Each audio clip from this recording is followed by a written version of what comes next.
Bonjour les amis. En cette veille de Tisha B'Av, je voulais partager avec vous quelques idées, quelques réflexions qui me sont venues ce Shabbat parce que à la synagogue, ils ont distribué un feuillet de Shabbat, ceux qui arrivent à le voir là, je ne sais pas si oui, Khurban de Khurban Naga, c'est publié par Tzohar, c'est sur du papier chromo très, très bien fait. Et ce que ces rabbins demandent, c'est d'ajouter cette année une kina, je vous lis. ארגון צוהר קורא לתת מקום לקינת השעה יחד עם קינת הדורות, מצורפת כאן קינת בארי. Alors, ce qu'ils nous disent, c'est qu'il faudrait cette année à Tisha B'Av ajouter une kina. Donc, à Tisha B'Av, on pleure la destruction du temple et les malheurs qui se sont abattus sur le peuple d'Israël. On appelle ça des kinot.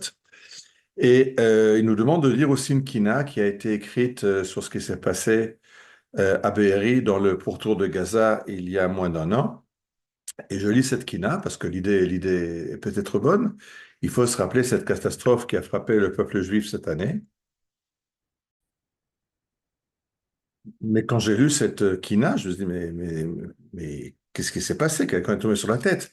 Alors je vous donne un petit peu le début de cette kina. Echa Be'eri hafra le kivri. Oi, c'est terrible, Be'eri est devenu ma tombe.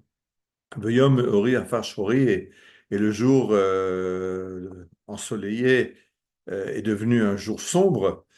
Et la fin de la kina, ou be'en rachamecha terapé shivri, mais tu recoudras, tu guériras ma peine. Ve'eni hanova tashke be'eri, et mon œil arrosera be'eri, et que be'eri refleurira. Alors ça, c'est la kina. La kina, c'est terrible ce qui s'est passé à Be'eri, et on espère que très bientôt, Be'eri sera reconstruite. Ça, c'est sur le même plan que beaucoup de keynotes de Tisha B'Av qui nous racontent que le Beth Amikdash a été détruit, et on espère très bientôt sa reconstruction. Et je dis, là, ils sont complètement malades. Parce que ne prenez pas Berry. Berry, c'est un symptôme. À quoi ça ressemble? Ça ressemble à un diabétique. On lui a, malheureusement, lo anenu, lo alechem, on lui a amputé une jambe et il prie pour que sa jambe revienne. Si sa jambe revienne, par miracle, mais que son diabète est là, on lui recoupera la jambe ou on lui recoupera les deux jambes. C'est pas le problème, n'est pas Berry. Berry, c'est un symptôme. Berry, c'est un symptôme du désengagement de Gaza il y a exactement maintenant 20 ans, pardon, 19 ans. Il y a 19 ans, on a quitté la région de Gaza, on a détruit des villages juifs. C'est ça qui a entraîné le massacre, le pogrom de Simchat Torah. Mais le désengagement lui-même n'est qu'un symptôme. C'est un symptôme des accords d'Oslo, qui sont eux-mêmes symptomatiques des accords de Camp David. La base, elle n'est pas du tout ni à Be'eri, ni au Gush Katif, ni même à Oslo. Le problème, il est beaucoup plus grave. Le problème, il remonte à la guerre des 6 jours. Jusqu'à la guerre des 6 jours, on fait des guerres qui fonctionnent parce qu'on est en plein dans le plan de l'histoire. On est dans le plan que Kadosh Baruch Hu ramène le peuple d'Israël à Jérusalem, nous ramène en Eretz Israël. Et tant qu'on est dans ce processus de retour, ce processus de Géoula, ben ça fonctionne. Alors, la guerre d'indépendance était dure, elle a duré plusieurs mois, mais on est parti de rien et à la fin, on avait un État. À la guerre du Sinaï en 56, en 3 jours, Israël a atteint le canal de Suez, s'est emparé de la région de Gaza et de tout le désert du Sinaï. À la guerre des 6 jours, en 6 jours, on a vaincu tous les pays qui est frontaliers avec Israël, sauf le Liban qui n'a pas fait la guerre. On a vaincu l'Égypte, la Jordanie, la Syrie. Tant qu'on est dans le bon sens de l'histoire, dans le sens de la Géoula, ben, tout fonctionne. À partir du moment où on s'arrête de collaborer, de coopérer avec Dieu, parce que Dieu nous ramène en Eretz Israël, nous rend Yerushalayim, nous rend Juda et Shomron, nous rend la région de Gaza, qui est une région juive.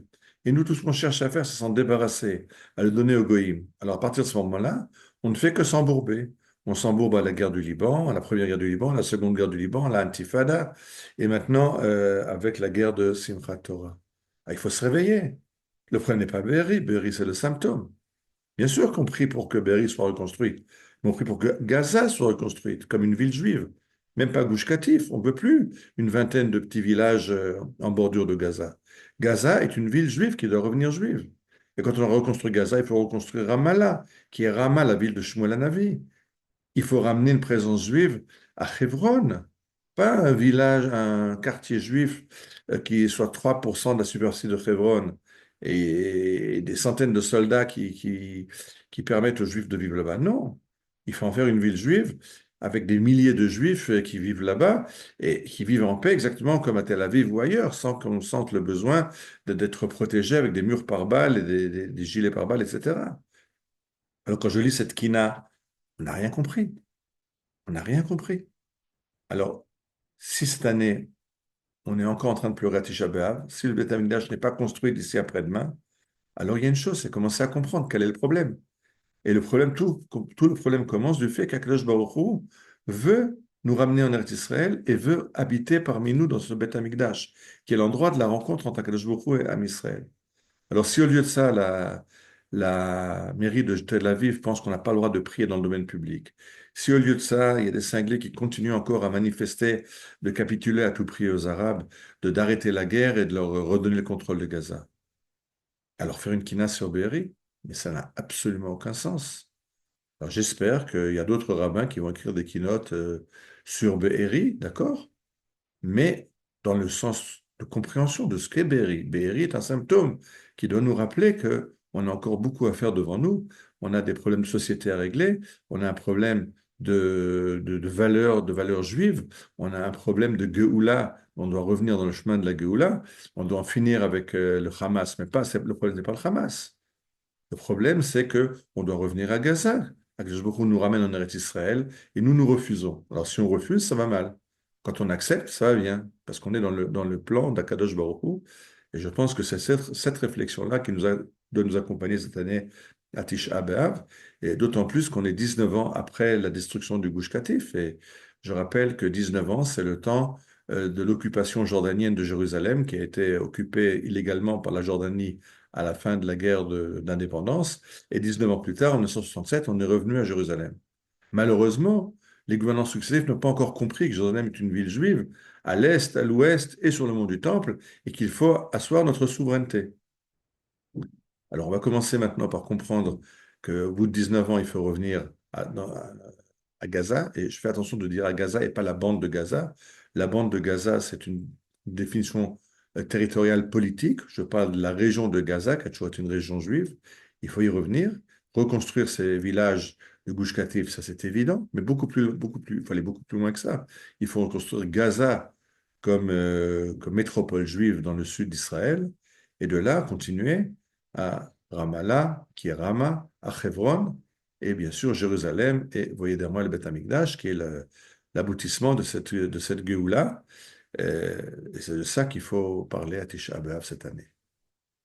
Alors, on espère que, comme dit le Midrash, le Beth Amikdash était détruit de Tisha B'Av, mais à Tisha B'Av, le Mashiach est né, et qu'on verra très bientôt la Géoula Shlema dans le Beth Amikdash reconstruit à Jérusalem, avec tous nos frères de France, d'Amérique et d'ailleurs qui commencent à comprendre que la Galoute, c'est pas l'endroit idéal, même s'ils pensaient que c'était plus facile à vivre qu'Israël, ils commencent à se rendre compte que peut-être leur endroit, leur lieu de résidence doit être le pays d'Israël. Shalom.